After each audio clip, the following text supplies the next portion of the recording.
AGRO. Kenapa sih saham ini harganya itu terus turun? Apalagi dalam 1 tahun terakhir itu minus sampai dengan 70%. Kita akan coba bahas dari sisi fundamental, teknikal, dan juga bandarmologi. Sebelum lanjut ke videonya, jangan lupa untuk like dan subscribe. Karena untuk membuat video ini, saya harus mengikuti seminar, kemudian membaca banyak buku supaya saya bisa sharing ke teman-teman. Lanjut ke videonya. Kita mulai dari news. Dari news sendiri di sini AGRO sepanjang 2022 mencatatkan laba bersih sebesar Rp 11,46 miliar. Artinya ini ada berita positif. Dan di sini kalau dari judul newsnya, keluar jebakan rugi Bank Raya atau AGRO panjang 2022 catat laba bersih sebesar Rp 11,46 miliar. Lalu kalau dari sisi fundamental, benar apa yang disampaikan di berita, sepanjang 2022 memang net income-nya ini mencatatkan keuntungan sebesar 11 miliar.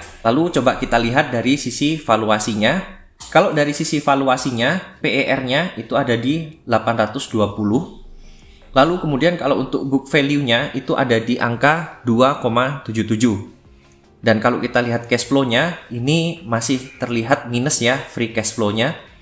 Lalu kalau untuk profitability-nya, ini net profit margin-nya juga masih minus. Lalu kalau untuk dividen, ini terakhir di 9 April 2019. Tapi di sini tidak ditampilkan berapa rasio yang dibayarkan dan juga berapa besar yang diberikan ke investor. Lalu kalau kita coba bandingkan dengan bank-bank lain, di sini saya ambil adalah Bank Aladin dengan kode bank, lalu kemudian Bank Jago dengan kode Arto. Di sini kalau untuk market cap, ini memang Bank Agro ini bisa dibilang kecil ya, cuman 9,4 triliun. Sedangkan kalau untuk Bank Aladin itu di 17,8 triliun, kalau untuk Bank Jago itu 35,472.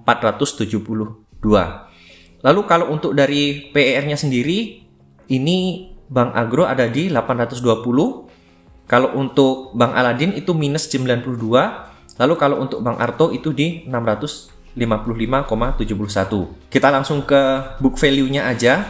Memang kalau dibandingkan dengan Bank Aladin maupun Bank Jago, ini bisa dibilang cukup murah ya, di angka 2,77. Tapi kalau kita bandingkan dengan sektor industri sejenis, ini bisa dibilang cukup premium.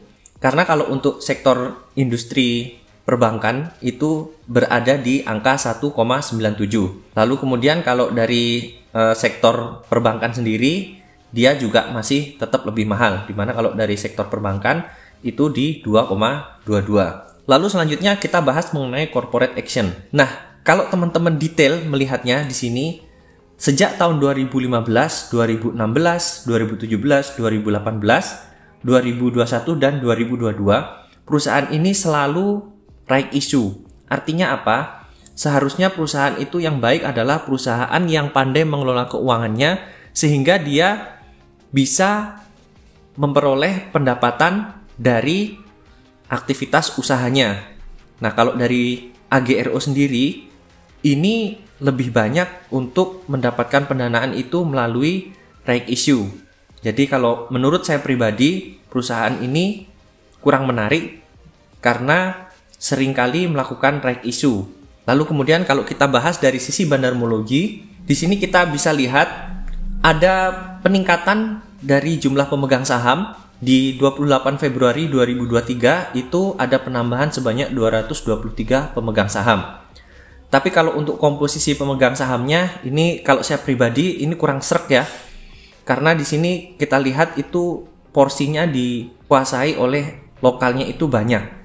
Nah, kalau untuk kita lihat lebih detail secara komposisi pemegang saham, untuk pemegang saham dari lokal sendiri itu 85,86% itu dipegang lokal lainnya.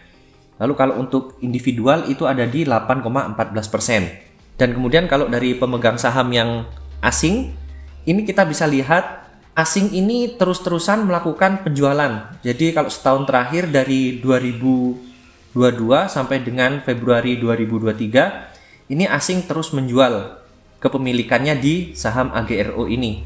Padahal pemilikannya itu juga nggak terlalu banyak, cuman di 2,50%. Dan terakhir, ini di Februari 2023, untuk asing sendiri yang menjual ini adalah reksadana, kepemilikan terakhirnya itu tinggal di 0,70.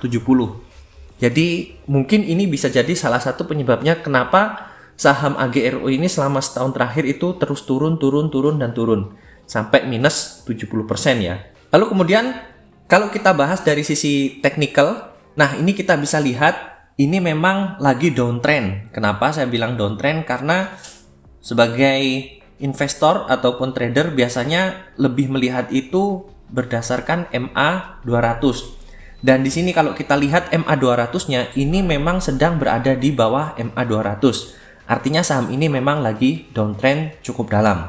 Nah, mungkin kalau yang mau invest biasanya para investor ataupun teman-teman itu biasanya nunggu nanti setelah breakout dari MA 200-nya, atau bisa jadi mungkin nanti saat saham ini mulai banyak yang beli sehingga prospek kedepannya mungkin jadi lebih menarik. Lalu untuk kesimpulannya sendiri, dari segi news ini ada news positif karena perusahaan ini sudah mulai bisa mencatatkan keuntungan di 2022 kemarin. Lalu kalau untuk income-nya sendiri positif, sudah mulai ada income. Kalau untuk valuasi tadi angkanya lebih dari 2, memang cukup premium. Lalu kalau untuk cash flow-nya sendiri ini kondisinya negatif, jadi kurang menarik. Dan corporate action-nya tadi banyak melakukan right issue. Dan ini kalau menurut saya pribadi memang kurang menarik karena bisa jadi perusahaan-perusahaan yang sering melakukan right issue, utang seperti itu, nah itu memang kurang menarik karena bisa jadi memang perusahaannya kurang pandai dalam mengelola keuangannya. Lalu kalau untuk Bandarmologi bisa kita lihat memang sedang ada distribusi sehingga sahamnya terus-terus turun. Dan kalau kita lihat dari sisi teknikal ini juga sedang downtrend. Jadi mungkin itu yang bisa saya sampaikan. Nah, apakah teman-teman mau membeli saham ini atau tidak? Nah, itu kembali ke teman-teman semua. Suka dengan konten ini? Jangan lupa untuk di-like. Kalau mungkin ada masukan, ada saran, silahkan tulis di kolom komentar. Dan mungkin kita akan bahas di kesempatan yang lain. Terima kasih.